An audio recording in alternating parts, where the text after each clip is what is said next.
So here we have the Ford Kuga on a 65 plate. I'm going to start off by showing you around the outside of the car, and then we'll hop in and run through some controls on the inside. From the outside though, you can see it's a 5-door car with alloy wheels and tinted windows. Let's start off inside the boot and work our way around the rest of the car from there. The tailgate on this car will open electronically. As we approach the back of the car, you can see that we've got reversing sensors, plenty of boot space as well, along with that 60/40 split folding rear seat, should you wish to increase this space even further. Okay, so we're just going to work our way back around to the front of the car, and then we'll hop in and run through some controls on the inside of it from there. Just briefly before we climb in, I think it's well worth seeing the interior from this exterior point of view. There's plenty to run through on the dashboard, so let's hop in and we'll do that now. Okay, now that we're inside the car, we're going to start with the dials. On the left-hand side, we have the rev counter, and on the right-hand side, the speedometer. In the middle at the bottom, we have the fuel gauge and coolant temperature gauge, and above that, the main trip computer, which includes the total miles for this car. They are 90,506. We have a digital readout for the speedometer being displayed there. You can change that.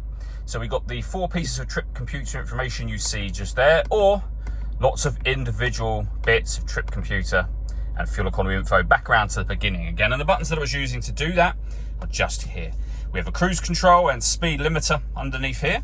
Stereo and phone controls on the right hand side. And then in the center is where you would pair your phone in order that you can use it. Press the phone button and then you'd follow the instructions on screen from there. We're going to close that for now.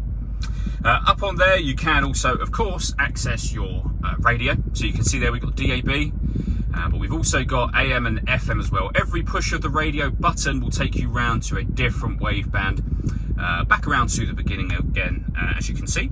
We've also then got the ability to use the CD player. We've got Bluetooth audio, so you can stream your music wirelessly, as well as, of course, making and receiving phone calls. We have auxiliary input as well, and USB input. So plenty of ways you can listen to your music in this car, and they are all accessed via the buttons just here. The main volume for the stereo is here as well, and you can see the CD player at the top there. Beneath that, we have dual zone climate control. So you can adjust the passenger and driver temperature.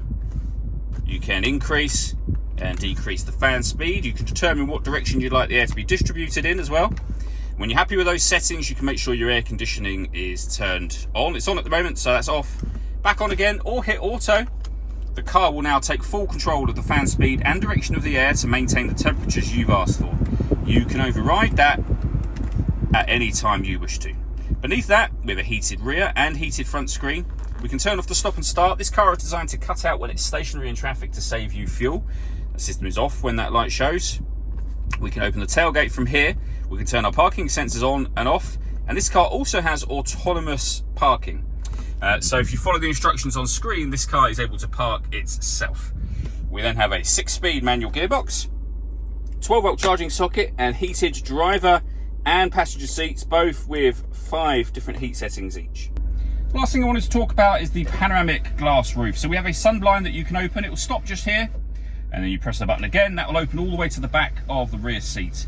Obviously you can leave it like that, and as you can see, that lets in a huge amount of extra light to the car, or you can open this front section as a full sliding sunroof.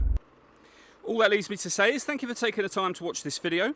If you'd like to come and see the car for yourself and have a test drive, please feel free to give us a call here at Surrey Specialist Cars. We'd love to hear from you soon.